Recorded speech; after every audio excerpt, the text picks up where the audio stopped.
ஃபில்மேட் தமிழ் நேயர்களுக்கு வணக்கம். Movie review with RK. இந்த ஒரு ஷோவில் இன்றைக்கி நம்ம பிப்ரவரி 13ஆம் தேதி ரிலீஸ் ஆக இருக்கிற இயக்குனர் ராஜமுருகன் இயக்கத்தில் நடிகர்கள் சசிகுமார் மற்றும் சைத்ரா இவங்க நடிப்பில் வெளியாக இருக்கிற மை லார்ட் திரைப்படம் எப்படி இருந்துச்சு அப்படிங்கிறதான் பார்க்க போகிறோம். ஸோ இந்த படத்தினுடைய ப்ரெஷ் ஷோ நாங்கள் முன்னாடியே பார்த்துட்டோம் அப்படிங்கிறதுனால ரிவ்யூவை கொஞ்சம் சீக்கிரமே போடலாமே அப்படின்றதுக்காக தான் இந்த ஒரு வீடியோ.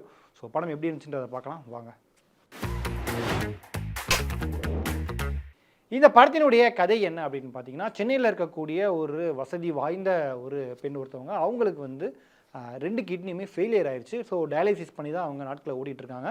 அவங்களுக்கு தேவையான அதே மாதிரி, அதாவது இந்த கிட்னி மட்டும் தான் அவங்களுக்கு கரெக்டாக இருக்கும் அப்படின்ற மாதிரி 2 பேர் மட்டும் தான் இருக்காங்க இந்தியாவிலேயே. ஒன்று பீகாரில் ஒரு லேடி இருக்காங்க, இன்னொன்று தமிழ்நாட்டில் கோவில்பட்டியில் ஒருத்தர் இருக்கார்.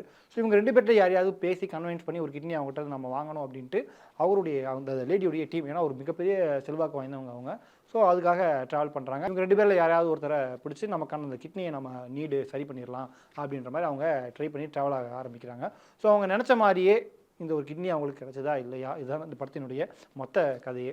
இந்த படத்தில் முத்து கதாபாத்திரத்தில் சசிகுமார் நடிச்சிருக்காரு. சசிகுமாருடைய நடிப்பு நம்ம சொல்ல தேவையில்லை. அந்த எந்த ஒரு கதாபாத்திரம் கொடுத்தாலும் அது சூப்பராக பண்ணக்கூடிய ஒருத்தர். இந்த படத்துலையும் அந்த முத்து கதாபாத்திரத்துக்கு தேவையான விஷயத்த பக்காவாக பண்ணியிருக்காரு. இன்னும் குறிப்பாக சொல்லணும்னா, இந்த படத்தினுடைய ஓப்பனிங்கில் ஒரு சிங்கிள் ஷாட்டில் ஒரு டான்ஸு, அதுக்குள்ளே சில விஷயங்கள்லாம் பண்ணி ஒன்று பண்ணியிருக்காங்க. செம்மையாக இருந்தது. சசிகுமார் பயங்கரமாக மெனக்கெட்டுருக்காருன்னு சொல்லலாம் அந்த ஒரு இதுக்காகவே. ஏன்னா ஒரு மார்ச்சூரில் ஆரம்பித்து அங்கேருந்து அப்படியே டான்ஸ் ஆகிட்டே வந்து கிட்டத்தட்ட ஒரு 3 நிமிஷம் வரைக்கும் சொல்லலாம். நம்ம 3 நிமிஷத்துக்கு சிங்கிள் டேக்கில் அந்த ஒரு காட்சியை பதிவு பண்ணியிருந்தாங்க. டான்ஸ் சீன்ஸ் எல்லாம் வர்ற மாதிரியே செம. ஏன்னா அதை சிங்கிள் டேக் அப்படிங்கிறது ஈஸி கிடையாது. ஸோ எல்லாருடைய கோஆப்ரேஷன் முக்கியம். அந்த ஒரு விஷயத்தை பக்காவாக பண்ணியிருக்காங்க. சசிகுமாருடைய நடிப்புக்கு இந்த படம் தீனி போட்டிருக்கு அப்படின்னு சொல்லலாம். ஏன்னா அந்த முத்து கதாபாத்திரமாகவே அவர் வாழ்ந்திருக்காரு. சைத்ரா 3 BHக்கு பிறகு தமிழில் இந்த படத்துலையும் தன்னுடைய நடிப்பை பூர்த்தி பண்ணியிருக்காங்க. ஏன்னா கோவில்பட்டியில் அந்த கிராமத்தில் இருக்கக்கூடிய ஒரு பெண் எப்படி இருப்பாங்க, அவங்களுடைய நடை உடை பாவனை எப்படி இருக்கும், அவங்க தீப்பெட்டி தொழிற்சாலையில் ஒர்க் பண்ணும்போது எப்படி இருப்பாங்க, அந்த வறுமையில் இருக்கக்கூடிய போது அவங்களுடைய முகம் பாவனைகள் எல்லாமே பக்காவாக சைத்ராவுக்கு செட் ஆகிருக்கு. சைத்ரா அப்படின்ற ஒரு நடிகையை மறந்து நம்ம அந்த கதாபாத்திரமாகவே அவங்க பார்த்துட்டு இருக்கோம். அந்த அளவுக்கு அவங்களுடைய பெர்ஃபார்மன்ஸ் நல்லா இருந்தது. படத்துடைய ஆரம்பத்துலேருந்து எண்டு வரைக்கும் அவங்க வரக்கூடிய அந்த ஒரு போர்ஷன் பயங்கரமாக இருந்தது. குறிப்பாக சசிகுமார் மற்றும் சைத்ரா இவங்க 2 பேருக்கும் இடையிலான அந்த ஒரு கெமிஸ்ட்ரி பக்காவாக. ஏன்னா ரியல் லைஃப்பில் நம்ம, அதாவது நடிகர்கள் அப்படின்றத மறந்துட்டு ஒரு ரியல் லைஃப் கப்பல் எப்படி இருப்பாங்க, அந்த ஒரு கிராமத்தில் எப்படி இருப்பாங்க அப்படிங்கிறத நம்ம கண்ணு முன்னாடி கொண்டு வந்து காட்டுறாங்க இவங்க 2 பேருமே தங்களுடைய நடிப்பில். ஸோ 2 பேருமே பிரில்லியன்ட். இவங்களுக்கு அடுத்தபடியாக ஆஷா, அவங்க எல்லா படத்துலையுமே ஏன் அவங்களை டெரராகவே காட்டுறாங்க அப்படிங்கிறது தெரியல.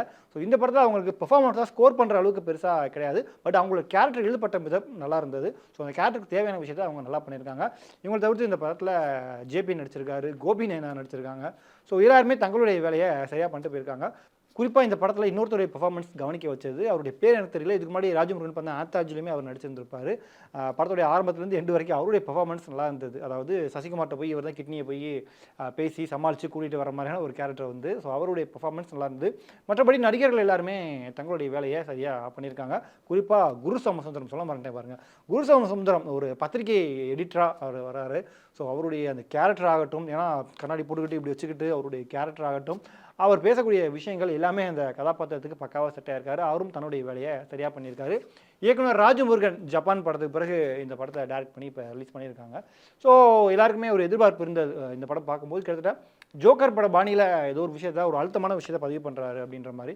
ஸோ இந்த படம் மூலமாக அவர் சொல்ல வந்த விஷயம், சமூகத்தில் நடக்கக்கூடிய விஷயங்களை இந்த படம் மூலமாக அவர் கன்வே பண்ணியிருக்கார் அப்படின்னு நாம் சொல்லலாம். அவருடைய ரைட்டிங் ஆகட்டும் எல்லா விஷயங்களுமே கவனிக்க வச்சது. ஸோ அவர் தன்னுடைய வேலையை பக்காவாக பண்ணியிருக்காரு. ஷான் ரோல்டன், எஸ், அவருடைய பேக்ரவுண்ட் ஸ்கோர் தான் இந்த படத்தில் நிறைய இடங்களில் உயிர் கொடுத்துருக்கு அப்படின்னு சொல்லலாம். ஏன்னா நிறைய காட்சிகளில் அந்த பேக்ரவுண்ட் ஸ்கோர் நம்ம வந்து எலிவேட் பண்ணி கொண்டு போகிறத நம்ம கவனிக்க முடிஞ்சது, நல்லா இருந்தது. மற்றபடி டிஓபி, நிரோஷா, எடிட்டிங், மற்ற எல்லாருமே தங்களுடைய வேலையை சரியாக பண்ணியிருக்காங்க. கிட்னி திருட்டு அப்படின்ற ஒரு விஷயம் நிறைய இப்போ இல்லீகலாக நிறைய இடங்களில் நடந்துட்டு இருக்கு. ரீசெண்டாக நம்ம செய்திகளை கூட பார்த்தோம். அந்த ஒரு விஷயத்தை இந்த படம் மூலமாக அட்ரஸ் பண்ணியிருக்காங்க அப்படின்னே சொல்லலாம். குறிப்பாக அது எவ்வளவு கிராமங்களில் எப்படி ரொம்ப அவேர்னஸ் இல்லாமல் ரொம்ப ஈஸியாக அது நடக்குது, அதுக்கு பின்னாடி இருக்கக்கூடிய ஒரு மிகப்பெரிய கும்பல், கவர்மெண்ட்டையும் தாண்டி தனியாரில் எவ்வளோ விஷயங்கள் அது நடக்குது, ஒரு அந்த மிகப்பெரிய ஒரு மாஃபியா கும்பல் அப்படின்னே சொல்லலாம். அதுக்கு பின்னாடி ட்ராவல் ஆகிட்டு இருக்கிறது, மக்களும் காசுக்காக அந்த ஒரு சூழலுக்கு தள்ளப்பட்டு கிட்னியை கொடுக்குறது, இந்த மாதிரி விஷயங்கள் காட்சிப்படுத்திருக்காங்க. ஒரு சீன்லாம் பார்க்கும்போது நமக்கே ரொம்பவும் வயிற்ற கலக்கிற மாதிரி ஆயிடுச்சு. ஏன்னா 2 கிட்னியுமே கொடுத்துட்டு உயிருக்கு போராடிக்கிட்டு இருக்காங்க அந்த அளவுக்கு. ஸோ இதெல்லாம் பார்க்குறப்ப இன்னும் இதெல்லாம் நடந்துட்டு இருக்கா அப்படின்றத நம்ம யோசிக்க வைக்குது. ஸோ அந்த ஒரு விஷயங்களை இந்த படத்தில் கவர் பண்ணியிருக்காரு. இந்த படத்துல மனிதம், அன்பு அப்படின்ற ஒரு விஷயத்தையும் கொஞ்சம் அழுத்தமாவே பேசியிருக்காங்க. வள்ளலாருடைய கொள்கைகள மேற்கோள் காட்டி சில விஷயங்கள காட்சியும் படுத்தியிருக்காங்க. அதெல்லாம் ரொம்பவே நல்லா இருந்தது. குறிப்பா படத்தினுடைய கிளைமேக்ஸ்ல அத காட்சிப்படுத்தின விதம், அந்த கிளைமேக்ஸ் யாருமே எதிர்பார்க்காத மாரியான ஒரு ட்விஸ்ட் வந்தது. ஸோ அது இன்னமும் கொஞ்சம் அழுத்தமா இருந்தது. அந்த இடத்துல சில விஷயங்கள் பார்க்குறதுக்கே நமக்கே இப்படிலாம் கூட மனுஷங்க இருக்காங்க பாருங்க அப்படின்ற மாரி நம்மளே உச்சி கொட்ட வச்சது அப்படின்னே சொல்லலாம். அந்த மாரி நிறைய விஷயங்கள் இருக்கு. படத்துடைய இன்ட்ரோல் பிளாக் வந்து நல்லா இருந்தது. ஏன்னா காசு கொட்டி கிடக்க காசு, கண்ணு முன்னாடி இவ்வளோ சாப்பாடுகள் இருந்தும், அந்த டயாலிசிஸ் பேஷண்ட்டால எதுவுமே சாப்பிட முடியாம, அளவா தான் சாப்பிடணும் அப்படின்ட்டு அவங்க இருக்கிறதும். இன்னொரு பக்கம் காசே இல்ல. ஆனா என்ட்ட கஞ்சி கிடக்கு, வயித்துக்கு இது போதும் அப்படின்ட்டு ஹெல்த்தியா இருக்கக்கூடிய ஒரு இளைஞன். இத காட்சிப்படுத்தின விதம் வந்து ரொம்பவே அழகா இருந்தது. படத்துடைய கிளைமேக்ஸுமே ரொம்பவும் டச்சிங்கா இருந்தது. இந்த மாரி நிறைய விஷயங்கள் படத்துல போற போக்குல நமக்கு அப்படியே சொல்லிட்டு போயிருக்காங்க. மெட்டாஃபரா நிறைய இடங்கள்ல அது கனெக்ட் ஆகுது. படத்துல குறையே இல்லையா அப்படின்னு கேட்கலாம். நீங்க ஆஃப்கோர்ஸ் குறையும் இருக்கு. ஸ்க்ரீன் பிளேல நிறைய இடங்கள்ல லேக் இருக்கிறத நம்ம கவனிக்க முடியுது. எமோஷனலா அவங்க ட்ரை பண்ணியிருக்க சில விஷயங்களுமே நமக்கு கனெக்ட் ஆகல அப்படிங்கிறது தான் உண்மை. சில காட்சிகள்ல நம்மள கண்கலங்க வைக்கிறதே தவிர, நிறைய காட்சிகள்ல வந்து அந்த எமோஷனல் வந்து பெரிய அளவுல கனெக்ட் ஆகல அப்படிங்கிறது தான் உண்மை.